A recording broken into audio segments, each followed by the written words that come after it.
Hello friend, welcome to my YouTube channel. दोस्तों, हमने हिंदी व्याकरण सामान्य ज्ञान का पार्ट 4 अपलोड कर दिए है। ठीक है, तो अगर आपने वे नहीं देखे तो आप हमारे चैनल की प्लेलिस्ट में जाइए, हिंदी जीके के नाम से मिल जाएगी। आप वहाँ पे आप देख सकते हैं कि जिसमें हमने 30 क्वेश्चन सॉल्व करवाए हैं।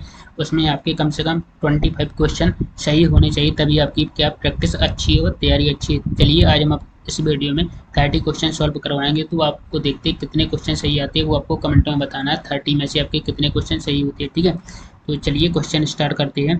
तो पहला है, तो पृथ्वी का पर्यायवाची शब्द है, आपको बताना है पृथ्वी का पर्यायवाची शब्द है। तो पृथ्वी का कौन सा हो जाए? रत्नगर्भा, स्वर्णमयी, वसुमती, हिरण्यगर्भा। तो इसका राइट आंसर हो जाएगा option number A, Ratnagarbha is the right answer हो जाएगा। तो पृथ्वी का पर्यायवाची शब्द कौन सा हो जाएगा? रत्नगर्भा हो जाएगा। ठीक है, नेक्स्ट है, तो भाषा शब्द संस्कृत के किस धातु से बना है? आपको बताना है भाषा शब्द संस्कृत के किस धातु से बना। तो भाष्य, भास, भास और ऑप्शन नंबर डी है भास। तो राइट आंसर हो जाएगा ऑप्शन नंबर डी, भास धातु से मिलकर बना है। ठीक है, तो भाषा शब्द संस्कृत के किस धातु से बना? भास धातु से बना। चलिए नेक्स्ट क्वेश्चन है, तरुण।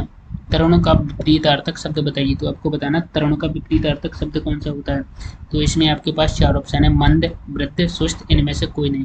तो तरुण का विपरीतार्थक शब्द आपको बताना है। तो इसका राइट आंसर हो जाएगा क्या? ऑप्शन नंबर बी हो जाएगा, वृद्ध। तरुण का हो जाएगा क्या? हो जाएगा वृद्ध हो जाएगा जी, आपको बताना है। तो राइट आंसर वृद्ध हो जाएगा। ठीक है, नेक्स्ट आता है, इनमें से कौन सी विपरीतार्थक शब्द पतझड़ का अर्थ है? पतझड़ का आपको क्या बताना है? विलोम शब्द बताना है। पतझड़ का विलोम क्या होता था? बसंत, शीतल, सर्दी, विस्तार। तो आपको बताना कि पतझड़ का विलोम क्या होता है। तो इसका राइट आंसर हो जाएगा ऑप्शन नंबर ए। तो क्या हो जाएगा? ऑप्शन नंबर ए हो जाएगा बसंत। पतझड़ का विपरीतार्थक मतलब विलोम शब्द हो जाएगा बसंत। ठीक है, चलिए नेक्स्ट क्वेश्चन की ओर आगे बढ़ते हैं।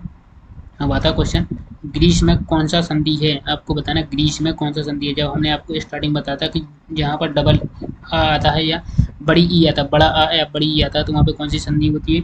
तो आपको बताना वहाँ पे हमेशा वृद्धि संधि होती है। तो राइट आंसर हो जाएगा ऑप्शन नंबर बी, वृद्धि संधि। ग्रीस में कौन सी संधि हो जाएगी? वृद्धि संधि हो जाएगी। ठीक है, नेक्स्ट आता है, निम्न में से अल्प प्राण बाण कौन सा है? तो आपको बताना अल्प प्राण बाण कौन सा है। तो आपके पास काफी सारे ऑप्शन है, जिनमें से राइट आंसर है ऑप्शन नंबर सी, का एवं गा। अल्प प्राणवान कौन से? का एवं गा। राइट आंसर हो जाएगा ऑप्शन नंबर सी। ठीक है, चलिए नेक्स्ट क्वेश्चन की ओर आगे बढ़ते हैं। इनमें से कौन सी शब्द शुद्ध है? आपको बताना जो शुद्ध शब्द है वो आपको बताना है। इनमें से कौन सा शब्द शुद्ध है? तो भाष, सिंधु, चिन्ह, प्राण। तो इसमें राइट आंसर हो जाएगा ऑप्शन नंबर डी, प्राण। क्या है? प्राण इज द शुद्ध शब्द है। ठीक है, चलिए नेक्स्ट क्वेश्चन है, इनमें से कौन सी शब्द या अशुद्ध है? आपको बताना है इसमें अशुद्ध शब्द कौन सा है।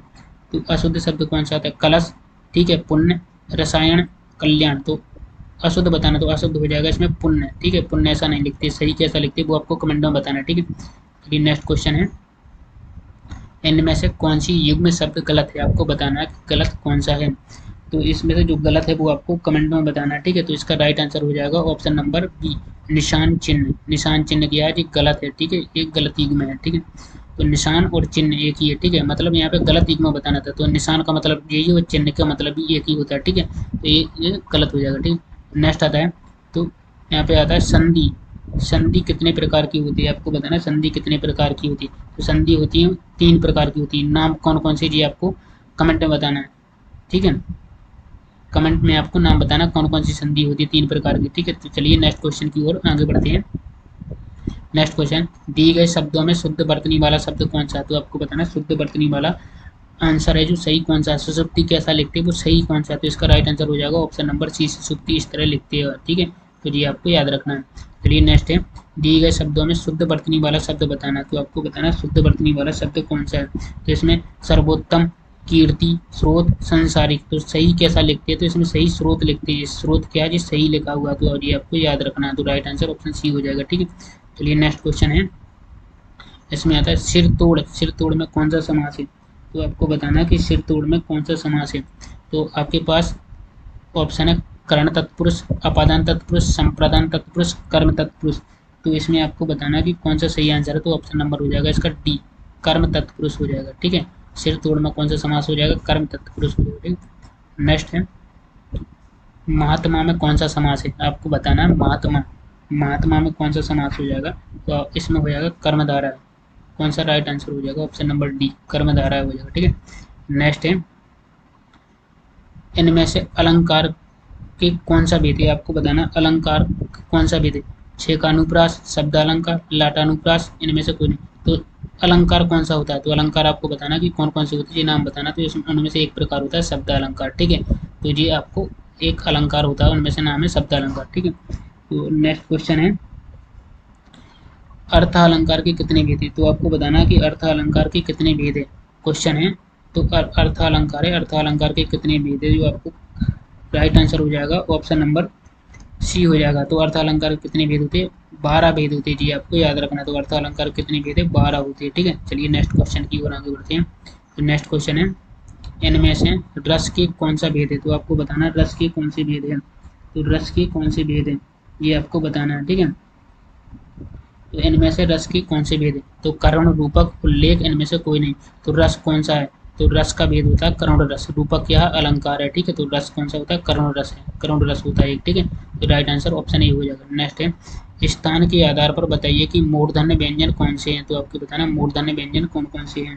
तो मूर्धन्य व्यंजन बताना है कि आपको कौन कौन से हैं। तो इसमें राइट आंसर हो जाएगा ऑप्शन नंबर सी, अणा और ढा, ढा और अणा क्या है, मूर्धन्य व्यंजन है, ठीक है। ये राइट आंसर ऑप्शन सी हो जाएगा। नेक्स्ट है, तो निम्न में से अल्प प्राण बाण कौन से, तो आपको बताना कि अल्प प्राण व्यंजन कौन से, जी आपको बताना कि अल्प प्राण व्यंजन कौन से। तो इसमें राइट आंसर हो जाएगा ऑप्शन नंबर सी, का एवं गा, का और गा क्या है, अल्प प्राण व्यंजन है। तो राइट आंसर हो जाएगा ऑप्शन नंबर सी।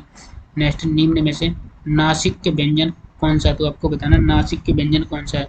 तो नासिक का मतलब नासिक के व्यंजन कौन सा हो जाएगा, तो अणा हो जाएगा, ठीक है। तो नासिक के व्यंजन हो जाएगा अणा, तो option number D right answer हो जाएगा, ठीक है। नेक्स्ट है, इसमें आता है हिंदी वर्णमाला आयोग बाह्य वर्ण कौन से, तो आयोग बाह्य वर्ण कौन से, तो जी आपको बताना है, ठीक है। तो इनमें से आपको क्या होता है, ई उ अंग आ। तो इसमें राइट आंसर हो जाएगा ऑप्शन नंबर सी, अंग आ, ये क्या होता है, अयोग्य बाह्य वर्ण होते हैं, ठीक है।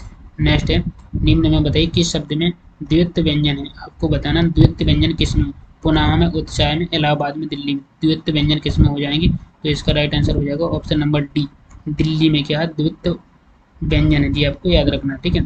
चलिए नेक्स्ट है, निम्न में से कौन सा घोष वर्ण है, आपको बताना निम्न में से कौन सा घोष वर्ण है। घोष वर्ण होता है तो इसमें माँ क्या है, एक घोष वर्ण है, जी आपको याद रखना। तो right answer option number C हो जाएगा। नेक्स्ट है, कौन सा अमानक वर्ण है, आपको बताना कि कौन सा अमानक वर्ण है। तो अमानक वर्ण हो जाएगा ऑप्शन नंबर सी, भा क्या है, अमानक वर्ण है, जी राइट आंसर हो जाएगा, ठीक है। चलिए नेक्स्ट है, इसमें आता है हिंदी में मूलतः वर्णों की संख्या कितनी है, तो हिंदी में वर्ण कितने होते हैं, तो हिंदी में वर्ण होते हैं 52, ठीक है। जी आपको याद रखना। तो 52 कितने होते हैं, वर्ण होते हैं। नेक्स्ट है, छ छ ध्वनि किसके अंतर्गत आती है, तो आपको बताना कि छ ध्वनि किसके अंतर्गत आती है। तो छ ध्वनि किसके अंतर्गत आती है, तो जी आपको याद रखना है, तो छ ध्वनि क्या थी, संयुक्त व्यंजन होता है। छात्रा ज्ञान, जी क्या है, संयुक्त वर्ण होते हैं, ठीक है। जी आपको याद रखना। चलिए नेक्स्ट है, इसमें आता है ज्ञा, ज्ञा वर्ण किन वर्णों के संयुक्त से बना है, तो ज्ञा किन वर्णों से योग से बना है। इसका राइट आंसर हो जाएगा ऑप्शन नंबर बी, जा प्लस अणा, जा प्लस अणा से कौन सा शब्द बनता है, ज्ञा बनता है, ठीक है। नेक्स्ट आता है अघोष, अघोष वर्ण कौन सा है, तो आपको बताना है कि अघोष वर्ण कौन सा है। तो अघोष वर्ण हो जाएगा सा कैसा है जी, अघोष वर्ण हो जाएगा, जी आपको याद रखना, ठीक है। चलिए नेक्स्ट है, अब आता है घा, घा का उच्चारण स्थान कौन सा है। तो घा का उच्चारण स्थान आपको बताना कि घा का उच्चारण स्थान कौन सा है। तो घा का उच्चारण स्थान हो जाएगा ऑप्शन नंबर डी, कंठ। घा का उच्चारण स्थान कौन सा हो जाएगा, कंठ हो जाएगा। Right answer option number D हो जाएगा, ठीक है।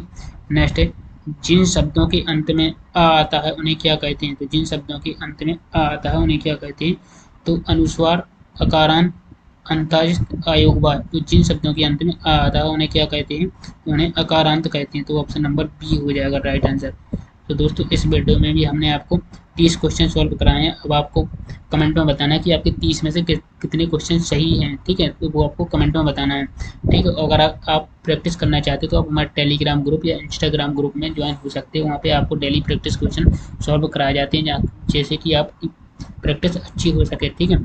तो दोस्तों अगर आपने वीडियो में सही सीखा, सही जानकारी मिली है और अगर आपको लगता है कि एग्जाम में क्वेश्चन आ सकते हैं तो इस वीडियो को एक बार लाइक ज़रूर कर देना और ज़्यादा से ज़्यादा शेयर करना। दोस्तों मिलते हैं नेक्स्ट वीडियो में, जब तक के लिए आपको थैंक यू सो मच।